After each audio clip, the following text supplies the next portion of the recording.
What are your financial goals?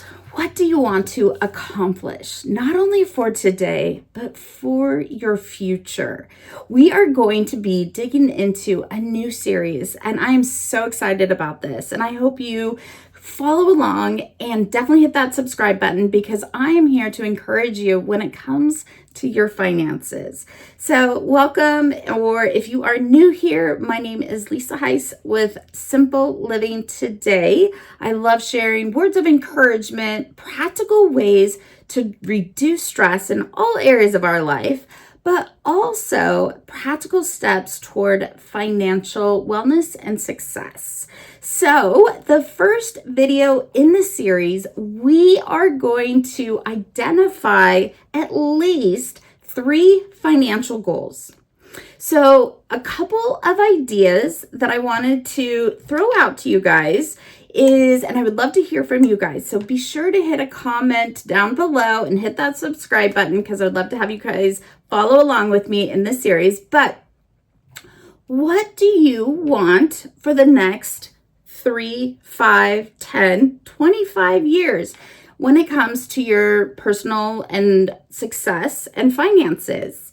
So a few ideas that I wanted to throw out to you guys. The number one is definitely have an emergency fund. I don't know about you guys, but have you had maybe a home repair?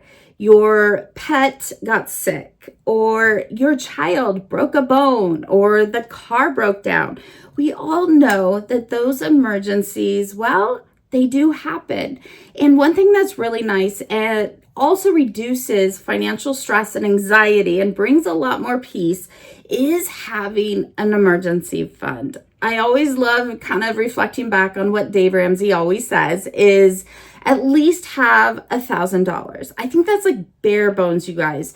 If you are one that you're married, you have children, you have a home, a little bit more that could cause emergencies to happen, highly suggest way more than $1,000. So what does your emergency fund look like? Maybe you haven't even thought about it. Maybe you don't even have one.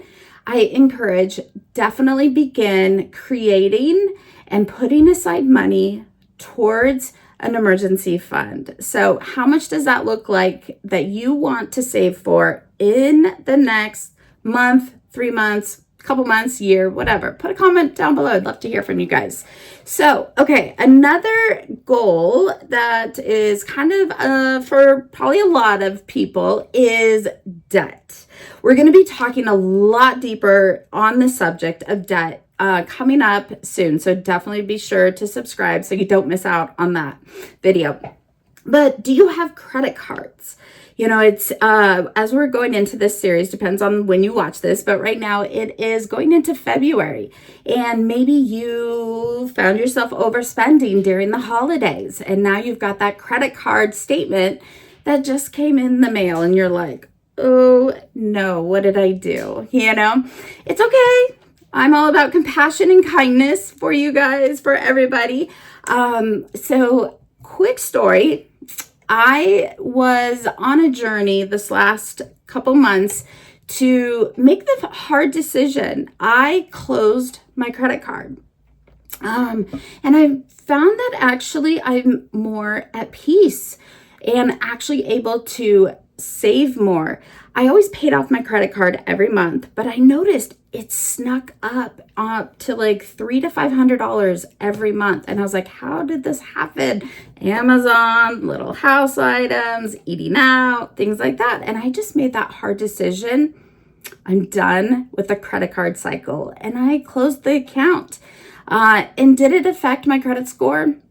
Not that much. I think it only dropped about 60 points. I'm still in the 700 credit score, so I'm not worried about it. I can still, if I needed to buy a home, if I had to get into an apartment or a house or whatever, I have the credit score available.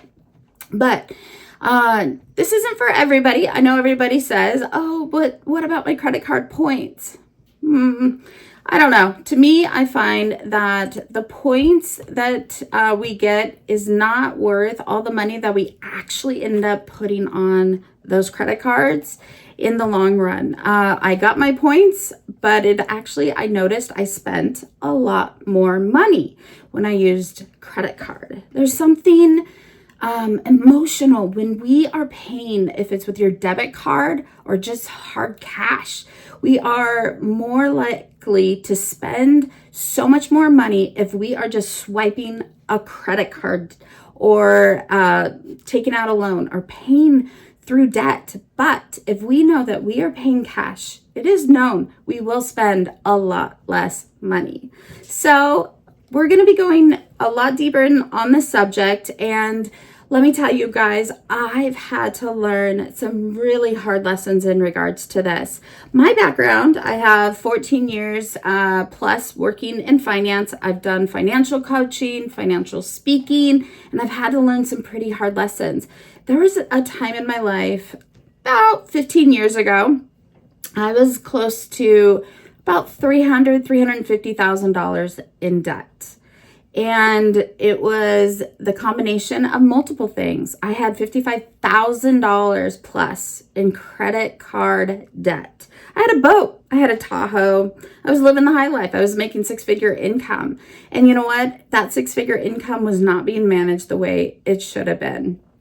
Thankfully, through some hard mistakes, I've had to learn some hard lessons and kind of change my behaviors, my mindsets, even my emotions and my thoughts and how I spend my money. And that's why I'm here I don't want you to go through what I went through, you guys. And so, like I said, we're going to talk more in regards to debt at another time. But if you are wanting to pay off debt, begin to think about what is the debt that you want to pay off first.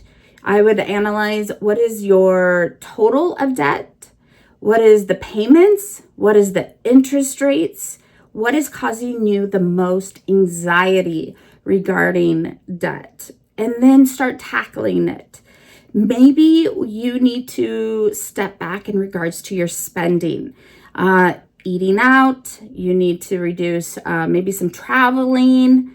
When I was on my journey to paying off debt, I took a long pause from traveling and extra eating out and spending and shopping and all of those things because, well, I would rather have financial just peace and less stress versus credit cards and credit card debt and those interest rates that are 25 to 30% nowadays. So we're going to talk about, like I said, at a later time in regards to how to pay off debt. But identify, is that something that you want to accomplish to bring you more peace in this next year and the future? Okay, maybe you are in a season where you don't have a lot of debts and you do feel financially stable, and maybe you want to travel. You want to put money in investments. You want to pump up your 401k, or maybe you want to pay off your home. So these are a couple of ideas for you guys. I encourage, like I just say, grab a notebook, take a half an hour to an hour. Maybe if you're a single person, do it with your as yourself. If you are married, grab your spouse. Maybe even grab a couple of friends and do this together.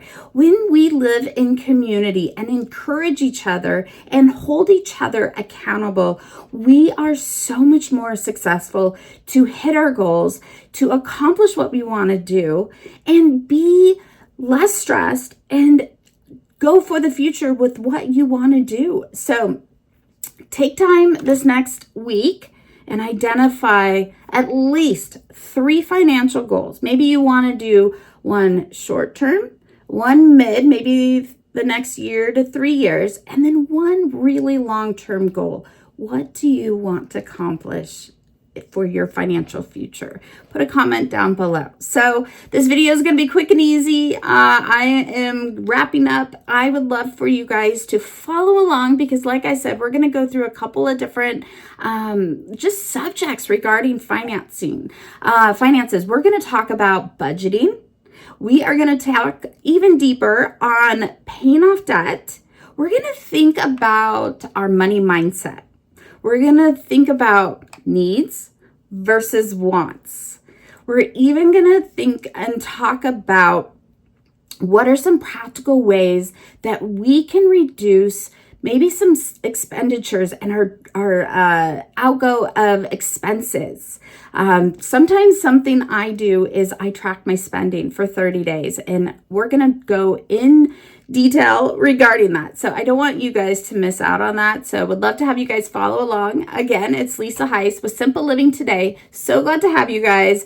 If you haven't visited over on my website, feel free to do that. It's just www.simplerivingtoday. I am also on Instagram and Substack, so feel free to follow along on there. So we will talk to you in the next video. Bye-bye.